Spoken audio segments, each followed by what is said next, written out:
Dennis, thank you so much for joining us. Really appreciate it.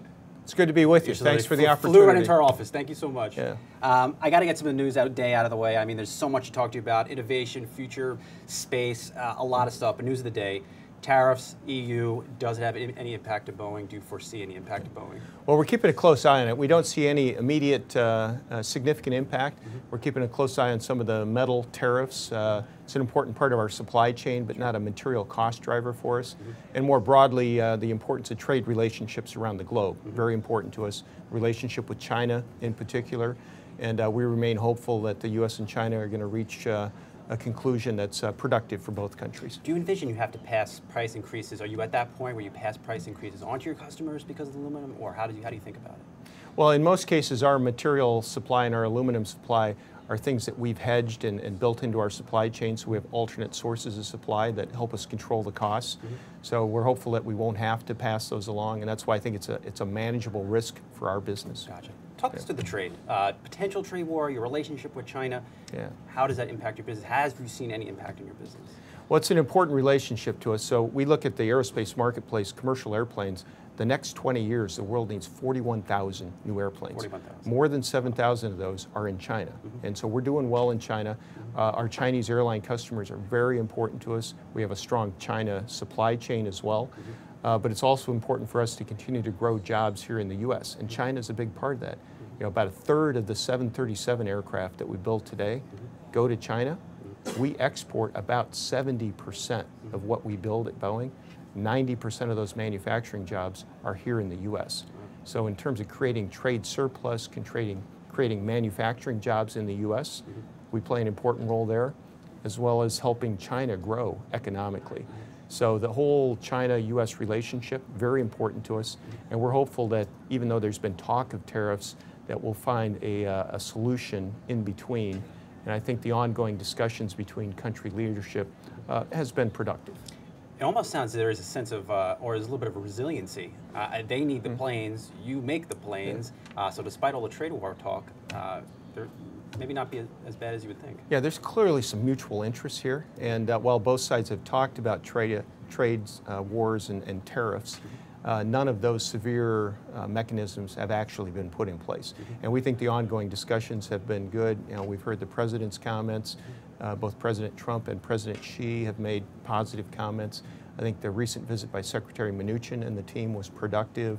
We know Secretary Ross is making another visit this week. So we're encouraged by the dialogue, and we've got a seat at the table, right? We've made everyone aware of the implications to aerospace and the fact that a strong, healthy aerospace business is good for both countries. Do you sense they get it?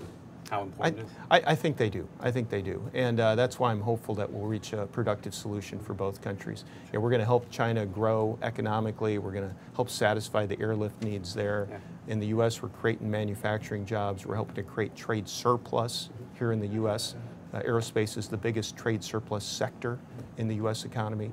So there's a lot of common mutual interests that I think will drive a productive resolution. What about creating jobs in the U.S.? We're on the precipice of the latest jobs report, and there is a shortage of skilled labor. Are you seeing a shortage of skilled labor in what you guys do? Yeah, we're seeing a ramp up in manufacturing jobs in particular. And so we have a couple of areas where we're concerned about job availability, or I'll say people availability for the future. So you think about STEM career fields, science, technology, engineering, and math. You know, we're right at the heart of that equation. We need more engineers and scientists for the future, and the pipeline is just not sufficient right now. So we're investing in that long lead talent pipeline, if you will. I mean, how do you get a millennial interested in working Boeing? Are there any special programs? We had Walmart offering a $1 education. Are you doing anything like that? Well, we're doing a lot of internship programs and trying to generate interest in STEM career fields. So think about programs like First Robotics, where at the grade school, junior, high school level, we're getting kids engaged in building robots and seeing the benefits of science and technology careers. The innovation that goes into aerospace is incredible. It's something that captures the imagination of future students. You know, I think about the future of space. Right? Today, we're building the rocket that's going to take the first person to Mars. We're actually building it. Right? We are talking about that. And when you talk to kids about that, get them connected to the space program. That's a great way to generate interest for the future. We also need to generate interest in manufacturing jobs. The future of manufacturing in the U.S. is very strong, and it's a new generation of manufacturing jobs that include automation and robotics and digital techniques for manufacturing airplanes. So manufacturing That's an exciting is career manufacturing in the U.S. So it is coming back. It's not just talk. It's coming back, and it's very strong in aerospace. As I said, it's one of the strongest sectors, and 90% of our manufacturing jobs in Boeing are here in the U.S. But if you look at our supply chain, we have more than 13,000 companies in the U.S. Wow. who have manufacturing jobs tied to what we do. That's more than 1.5 million manufacturing jobs in the U.S. That's unbelievable. All right, switching gears a little bit, we've got some of the news of the day. What about stock price performance? 90% the past year, 20% year to date. Yeah. What is the market betting on with Boeing? Yeah. Well, I'm very proud of our team. So part of it is just performing and meeting our commitments and delivering for our customers. But we live in a fundamentally strong marketplace. Aerospace is a strong, growing sector. Passenger traffic in the commercial world is growing at 7% a year. It's outstripping global GDP. Every year we have 100 million new passengers in Asia. People flying. Is it still looking that strong? I mean, Delta came out with some cautionary comments this week. What do you see? We're still seeing the strength. Year-to-date, passenger growth has been more than 7%. Year-to-date, cargo growth has been more than 5%. These are long-term trends. And more than 80% of the population of the world hasn't even taken a single flight yet. So think about the future travelers that are all coming forward. That's unbelievable. Talk us through the defense. Your defense part of business has been growing, I'm sure, very rapidly through the administration. What is it like dealing with them? What are you hearing from them? Is there going to be even more of an accelerated pickup in coming quarters? Well, we're seeing some re-strengthening of the defense business. I think the fiscal year 18 and 19 defense budget that we've seen is very encouraging. We're still eager to see a long-term defense budget solution that's non-sequestered. I think that's important for the country, important for our armed forces. And we're seeing some strong support for the budget for our programs. So our fighter lines, for example, the F-18 Super Hornet, some real re-strengthening. Making the rounds out there on the internet. This looks pretty sweet. Stronger and stronger, and it's a real credit to the team that's performing and delivering these airplanes. And the U.S. Navy, of course, is doing incredible things operationally with the Super Hornet. So the transition to the Block 3 and the defense budget support for that is just another example. International demand for our defense products, from fighters to rotorcraft to satellites, remains very strong as well. I can't but help. Is that reflected in your backlog? What is it, over $500 billion in backlog? Yeah, we're close to $500 billion of backlog. Wow. The majority of that is in our commercial airplane business, where we have about 5,800 aircraft in backlog, about 7 years of production. But we also have a very significant backlog in our defense and space business, and it is very healthy and it's growing. So we're seeing growth right now across commercial aircraft, defense and space, and our new services business. And all three of those are playing into a broad aerospace marketplace that's gaining strength. Wow. Our sister publication, The Deal, has really covered the Embraer news over the past couple of months. Any update you can share with us on that? Well, we're continuing to have productive discussions there. We haven't reached a conclusion yet. I will say the discussions are productive and advancing. We still have some work to do. Still want to get something done. We do. It's not a deal that I feel we have to do, but it's clearly beneficial if we can get it done. There's strategic benefit to both companies and both the U.S. and Brazil. And we see a nice complementary strategic fit between our portfolios and our skill sets. So we're hopeful we can get that to conclusion. We still have some work to do. I mean, you have a big, you're generating a lot of cash. I think you surprised many on the market with the acquisition of KLX. Yes. Anything else on your radar the next 18 months? Well, pun intended. Yeah. Well, we're continuing to look at targeted acquisitions, but when you think about cash generation, we're a very strong year-over-year cash growth business, and we'll produce, we've guided to about $15.5 billion of cash this year.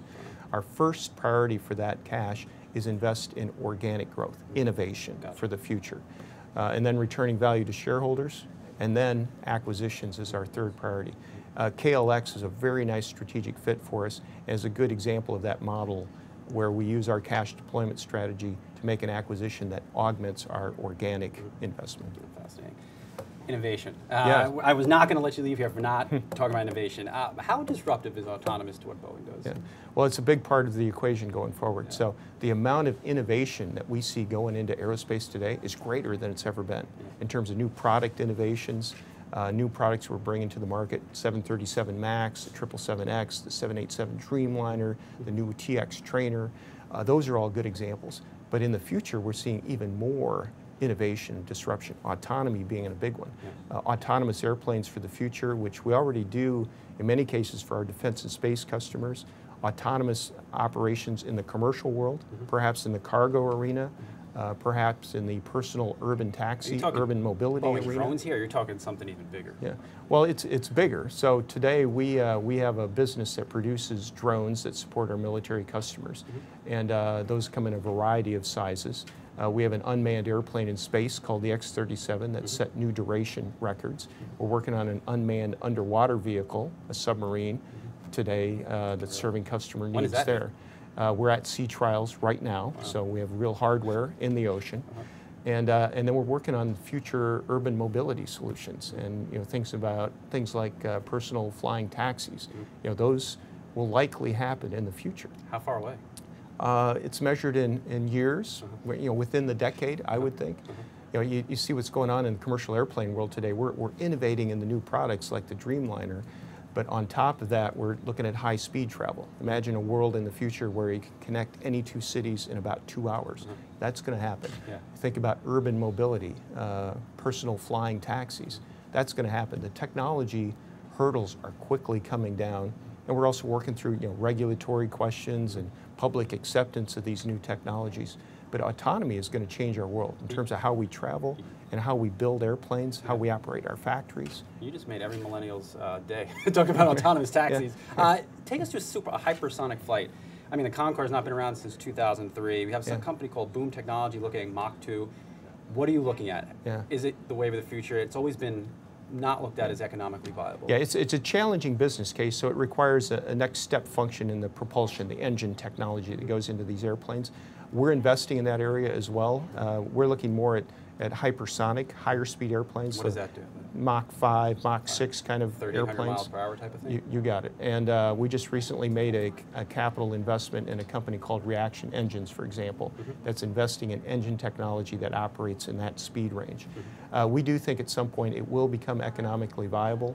And then once you begin to connect city pairs, if you can get anywhere in the world in 1 or 2 hours, right, it opens up some new alternatives for the future. And then that's going to grow into low Earth orbit. So we see a future that includes low Earth orbit space travel, more destinations in space beyond today's space station. And we're investing in products there. Our new Starliner CST-100 will first go to the space station, but ultimately be able to serve a low Earth orbit space travel business. I hope I'm around to see some of this stuff. Take us through space. I'll save you a seat. I appreciate that. Who arrives to Mars first, SpaceX or Boeing? Boeing. We're working jointly with NASA and our industry team right now. We're building that first rocket space launch system. It's about 38 stories tall. First article is being built right now. About 9.2 million pounds of thrust on that rocket, biggest rocket ever. If you want to put that in car terms, that's about the equivalent thrust of 207,000 Corvettes. Wow. And we're going to begin test flights starting next year. And we're going to go back to the moon. And the administration is really leaning forward on returning to the moon, setting up a lunar station, and then using that as a stepping stone to Mars. And I firmly believe that the first person that steps foot on Mars will get there on a Boeing rocket. How intense is that rivalry between a Boeing and a SpaceX? Well, it's a rivalry. It's competitive. In some places we work together. We launch satellites today on SpaceX rockets. But we also compete. I frankly think it's great to see so much interest in the space industry, really a rebirth of that. I see more energy in the space industry today than we have in decades. I think it's great for the country, and this competitive nature of the business is just making us all better, and it makes Boeing better, and it makes us drive forward even faster. So I'm excited about the future of the space business. Interesting. Last 10 years, for you, it was having worked in Boeing and worked your way up to the top. What has surprised you the most in aerospace the past 10 years? Well, it's hard to say what surprised me the most. I'm so proud of our company and the aerospace industry writ large. We celebrated our Boeing centennial in 2016, and you think about the history of aerospace and over the last 100 years, going from riding horses to flying in airplanes. What a transformation. Now think about what's going to happen in the next century. I think the amount of innovation and change is even greater. And to be able to work in a company that's out on that leading edge of change, to have the capacity and scale, the ability of the Boeing company, but also to have this innovation edge, disruptive edge for the future, that's a really tough combination to achieve. and it's at the center of our company. And I've become even more mindful of that over the last decade. Last question before I let you go, succession planning. I mean, you're the 10th CEO in Boeing in its storied history. I'm guessing succession planning is taken very seriously within you. Are you already thinking about it? Yeah.